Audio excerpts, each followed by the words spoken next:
झारखंड क्यों नहीं गए? भारतीय राजनीति में हवा का रुख बदलते देर नहीं लगती और इस वक्त जो तहलका संसद से लेकर राज्यों के सियासी मैदान तक मचा है वह इसका सबसे बड़ा सबूत है। बीते कुछ महीनों से लगातार डिफेंसिव मोड या फिर कहें कि बैकफुट पर दिखाई दे रही भारतीय जनता पार्टी और एनडीए गठबंधन ने अचानक अपनी रणनीति में 180 डिग्री का ऐसा यू टर्न लिया है कि पूरे विपक्ष के होश उड़ा दिए हैं। जो सत्ता पक्ष हाल के समय तक विपक्ष के हमलों का जवाब ढूंढने में व्यस्त था और डिफेंसिव पैतरे आजमा रहा था, अब वह पूरी आक्रामकता और प्रचंड तेवर के साथ फ्रंट फुट पर आकर दहाड़ रहा है। दूसरी तरफ जो विपक्षी खेमा लगातार हमलावर था और सरकार को अलग अलग मुद्दों पर नंगा करने का दावा कर रहा था, वह अचानक खुद को असहाय महसूस कर रहा है और राहुल गांधी बगले झांक रहे हैं। सत्ता और विपक्ष के बीच का यह अचानक हुआ पावर बैलेंस का बदलाव किसी इत्तेफाक का नतीजा नहीं, बल्कि इसके पीछे एक के बाद एक घटित हुई ऐसी घटनाएं हैं जिन्होंने पूरे देश का राजनीतिक नैरेटिव ही बदलकर रख दिया है, पलटकर रख दिया है। इस बदलाव को गहराई से समझने के लिए हमें थोड़ा पीछे जाना होगा, जब भारतीय जनता पार्टी एक बेहद कठिन और शर्मनाक दौर से गुजर रही थी, अयोध्या मंदिर में चढ़ावे और उसके मैनेजमेंट से जुड़े विवादों के वजह से। वहीं दूसरी तरफ दिल्ली के जंतर मंतर पर हुए प्रोटेस्ट में सत्ता पक्ष के लिए एक भयानक असहज स्थिति पैदा कर दी थी। विपक्ष इन मुद्दों को हाथों हाथ लेकर सरकार की संवेदनशीलता और पारदर्शी शासन के तमाम दावों की धज्जियां उड़ाने में जुटा हुआ था। इन दो बड़े राष्ट्रीय मुद्दों ने भाजपा को रणनीतिक रूप से बेहद बैकफुट पर धकेल दिया था, जहां पार्टी खुलकर जवाब देने के बजाय अपनी साख बचाने और नुकसान को सीमित करने में जुटी हुई नजर आ रही थी। लेकिन राजनीति की सबसे बड़ी खासियत यही है कि यहाँ एक घटना पूरे समीकरण को भस्म करने का दम रखती है और इस बार वह टर्निंग पॉइंट बना झारखंड की राजधानी रांची। रांची में कॉम्पिटिटिव एग्जामिनेशन में हो रही धांधलियों, पेपर लीक और सिस्टमिक करप्शन के खिलाफ छात्रों ने दिल्ली के जंतर मंतर की तर्ज पर रांची में झारखंड विधानसभा के घेराव का एक विशाल, शांतिपूर्ण और संगठित आंदोलन शुरू किया। इन छात्रों ने किसी राजनीतिक दल के झंडे के बिना केवल सरकारी तंत्र की पारदर्शिता और शुचिता की मांग को लेकर सीधा मोर्चा संभाला। यहाँ न तो देश विरोधी नारे थे, न ही इनको जुनैद की तरफ से कोई पिज्जा बर्गर आ रहा था और न ही इनको राहुल गांधी या फिर केजरीवाल का समर्थन प्राप्त था। ये सभी ने देखा। युवाओं का यह उबलता हुजूम केवल अपने रोजगार और भविष्य की सुरक्षा के लिए सड़कों पर उतरा था, लेकिन प्रशासन ने जिस क्रूरता से इस स्थिति को हैंडल किया, उसने पूरे राज्य में आक्रोश का पलीता लगा दिया। विधानसभा घेराव के दौरान पुलिस और प्रशासन का जो खौफनाक और बर्बर चेहरा देखने को मिला, उसने पूरे देश की रूह को झकझोर कर रख दिया। शांतिपूर्ण प्रदर्शन कर रहे निहत्थे छात्रों और युवा आंदोलनकारियों पर पुलिस ने बिना किसी चेतावनी के अंधाधुंध लाठीचार्ज शुरू कर दिया। वहीं पर अगर जंतर मंतर की बात करें तो पूरा देश ने देखा, पूरी दुनिया ने देखा कि कैसे वहां पर देश विरोधी नारे लग रहे थे, कैसे वहां पर आतंकियों को छोड़ने के लिए नारे लग रहे थे, कैसे संसद को घेरने की कोशिश की जा रही थी। सारा कुछ लोगों ने देखा। और जब वहां पर एक पैलेट गन चला, वहां पर लाठियां चार्ज हुई, तो वहां पर शिक्षा मंत्री को रिजिग्नेशन देना पड़ा। यह डिफरेंस दिखाई दे रहा है। उबलते आंदोलनों को तितर बितर करने के लिए पानी की बौछारें यानी कि वाटर कैनन और आंसू गैस के अनगिनत गोले दागे गए। इस पुलिसिया बर्बरता के मंजर इतने दर्दनाक और गुस्से से भर देने वाले थे कि कई युवा छात्रों के हाथ पांव टूट गए, सिर फटे और पूरे राज्य में हाहाकार मच गया। जिस युवा शक्ति को संवाद के जरिए शांत किया जाना चाहिए था, उस पर राज्य की प्रशासनिक मशीनरी का यह दमनकारी और खूनी रूप देखकर जनमानस में प्रचंड रोष फैल गया। राज्य सरकार की इस भयंकर प्रशासनिक नाकामी और पुलिस बर्बरता को भारतीय जनता पार्टी ने तुरंत एक ऐसा हथियार बनाया जिसने पूरे खेल का पासा पलट दिया। भाजपा ने केवल बयानों और खोखली हमदर्दी तक सीमित रहने के बजाय इस पूरे मुद्दे पर सीधे सड़क पर गदर मचाने का फैसला किया। पार्टी ने न केवल रांची शहर बल्कि पूरे झारखंड राज्य में पूर्ण झारखंड बंद का ऐलान कर दिया।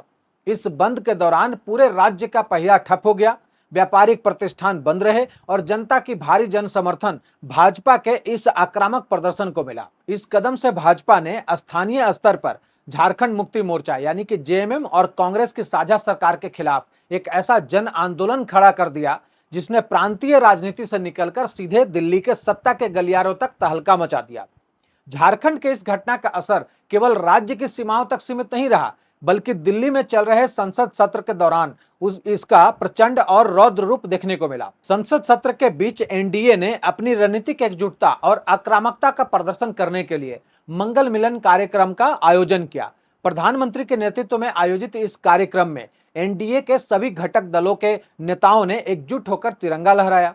यह केवल एक औपचारिक बैठक नहीं थी, बल्कि यह संसद के पटल पर विपक्ष का शिकार करने के लिए तैयार किया गया एक चक्रव्यूह था। एनडीए के इस शक्ति प्रदर्शन ने साफ कर दिया कि सरकार अब डिफेंसिव मोड से बाहर निकल चुकी है और वह विपक्ष की ईंट से ईंट बजाने के लिए पूरी तरह से तैयार है।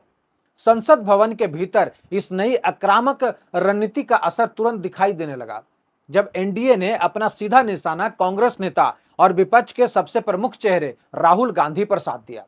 संसद के ऐतिहासिक मकर द्वार के सामने एनडीए के सांसदों और केंद्रीय मंत्रियों ने एक अभूतपूर्व और उग्र विरोध प्रदर्शन आयोजित किया। सबसे हैरान करने वाली बात यह थी कि इस अग्रिम पंक्ति की कमान प्रधानमंत्री और गृह मंत्री के बजाय नितिन नवीन जैसे वरिष्ठ नेताओं ने संभाली।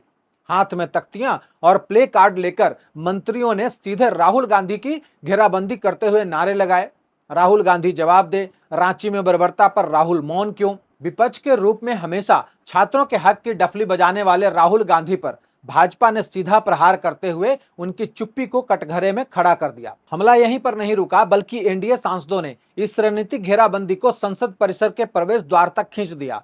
जैसे ही कांग्रेस सांसद प्रियंका गांधी संसद भवन में प्रवेश करने लगी, महिला और पुरुष एनडीए सांसदों ने उन्हें बीच में रोककर तीखे और चुभने वाले सवालों की बौछार कर दी। सांसदों ने उनसे सीधा सवाल पूछा कि उत्तर प्रदेश में लड़की हूं, लड़ सकती हूं का ढोल पीटने वाली प्रियंका गांधी झारखंड में लाठियों से पीटी गई छात्राओं और युवाओं पर आखिर मुंह में दही जमाकर क्यों बैठी हैं। अचानक हुए इस सीधे हमले और असहज करने वाले सवालों के सामने प्रियंका गांधी पूरी तरह से घबराई हुई नजर आई और यह दृश्य राष्ट्रीय मीडिया का सबसे बड़ी खबर बन गया। एनडीए ने इसके जरिए साफ संदेश दे दिया कि अब विपक्ष का कोई भी नेता बचकर नहीं निकल सकता। अगर आप इस पूरी राजनीतिक विषाद की गहराई में उतरे हैं तो भाजपा की इस रणनीति में एक बेहद चतुर और कातिलाना बदलाव साफ दिखाई देता है। आमतौर पर किसी राज्य की घटना पर हमला बोलते समय स्थानीय मुख्यमंत्री को घेरा जाता है, लेकिन दिल्ली के केंद्रीय नेतृत्व ने हेमंत सोरेन को साइडलाइन करते हुए सारा राजनीतिक ठिकरा सीधे राहुल गांधी और कांग्रेस पार्टी के सिर पर फोड़ दिया। भाजपा जानती है कि हेमंत सोरेन पर हमला करने से मुद्दा केवल एक राज्य की सीमा में सिमट जाएगा, लेकिन अगर इसे राहुल गांधी के रुख और उनके बयानों से जोड़ दिया जाए तो यह सीधे तौर पर राष्ट्रीय स्तर पर कांग्रेस के उस नैतिक ढोंग पर हमला बनता है जिसे राहुल गांधी देश भर में बेचते रहते हैं। भाजपा के इस मास्टर स्ट्रोक ने कांग्रेस और विशेष रूप से राहुल गांधी को एक ऐसे दलदल में धकेल दिया है जहां से निकलने का हर रास्ता तबाही की तरफ जाता है। इस धर्म संकट के दो ऐसे पहलू हैं जिनमें से किसी एक को भी चुनना कांग्रेस के लिए राजनीतिक आत्महत्या सिद्ध होगा। पहला पहलू यह है कि यदि राहुल गांधी रांची की पुलिस बर्बरता और छात्रों पर हुए जुल्म के खिलाफ खुलकर बोलते हैं तो झारखंड में सत्तारूढ़ झारखंड मुक्ति मोर्चा यानी कि जेएमएम के साथ उनका गठबंधन टूट सकता है और हेमंत सोरेन की सरकार गिर सकती है। गठबंधन धर्म और सत्ता का मोह उन्हें इस मुद्दे पर एक शब्द भी बोलने से रोक रहा है। धर्म संकट का दूसरा और अधिक घातक पहलू यह है कि यदि राहुल गांधी झारखंड की इस बर्बरता पर अपनी चुप्पी बनाए रखते हैं तो देश भर में उनका यह नैतिक मुखौटा पूरी तरह से उतर जाता है जो उन्होंने जंतर मंतर या फिर देश के अन्य हिस्सों में छात्रों के समर्थन में खड़े होकर पहना था। अब वे जब भी युवाओं के रोजगार, पेपर लीक या फिर पुलिसिया कार्रवाई पर सरकार को घेरने का नाटक करेंगे तो सत्ता पक्ष तुरंत रांची का आईना दिखाकर उनकी विश्वसनीयता की धज्जियां उड़ा देगा। इस स्थिति ने राहुल गांधी के पास चक्रव्यूह से निकलने का कोई भी सुरक्षित रास्ता नहीं छोड़ा है। यह पूरी बाजी ऐसे समय पर खेली गई है जब लोकसभा के मानसून सत्र में केवल 72 घंटे यानी कि आखिरी 3 दिन बचे हैं। मॉनसून सत्र का यह अंतिम चरण हमेशा से सबसे विस्फोटक और निर्णायक माना जाता है। भाजपा इस वक्त मिले प्रचंड राजनीतिक माइलेज और विपक्ष की घबराहट का पूरा फायदा उठाने के मूड में है। संसद के बचे हुए इन 3 दिनों में सरकार विपक्ष को अपनी सफाई देने में उलझाकर और भारी दबाव में रखकर अपने उस मास्टर प्लान को अंजाम देने के फिराक में है जो भारतीय राजनीति के नक्शे को हमेशा के लिए बदलने वाला है। इस पूरे सियासी बवाल और विपक्ष के बिखराव के बीच सरकार जिस सबसे बड़े मिसाइल को दागने की तैयारी में दिख रही है वह है परिसीमन डिलिमिटेशन बिल। परिसीमन का मुद्दा भारत के चुनावी मानचित्र और संसदीय सीटों के पुनर्गठन से जुड़ा हुआ एक ऐसा ऐतिहासिक कदम है जो आगामी दशकों के लिए सत्ता के पूरे समीकरण को बदलकर रख देगा। संसद में मिले इस नए मनोवैज्ञानिक दबाव और आक्रामकता का इस्तेमाल करके सरकार बचे हुए 72 घंटों के भीतर इस गेम चेंजर विधेयक को पटल पर रखकर विपक्ष के पैरों तले से जमीन खिसकाने का सबसे बड़ा दांव खेल सकती है। इसी रणनीति के तहत सरकार ने एक और बेहद रणनीतिक चाल चली है। फॉरेन कंट्रीब्यूशन रेगुलेशन एक्ट यानी कि एफसीआरए संशोधन विधेयक को फिलहाल ठंडे बस्ते में डालना।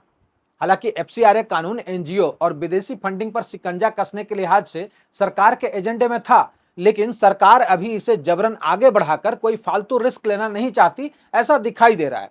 इसके पीछे एक बेहद बारीक और गहरी वजह काम कर रही है। एफसीआरए के कुछ सख्त प्रावधानों को लेकर सरकार के अपने सहयोगियों, विशेषकर दक्षिण भारत की डीएमके और पूर्वोत्तर के सहयोगी दलों की अपनी आशंकाएं और राजनीतिक मजबूरियां हैं। परिसीमन जैसे विशाल और संविधान संशोधन वाले ऐतिहासिक बिल को पारित कराने के लिए सरकार को संसद में 2/3 विशेष बहुमत की ताकत चाहिए।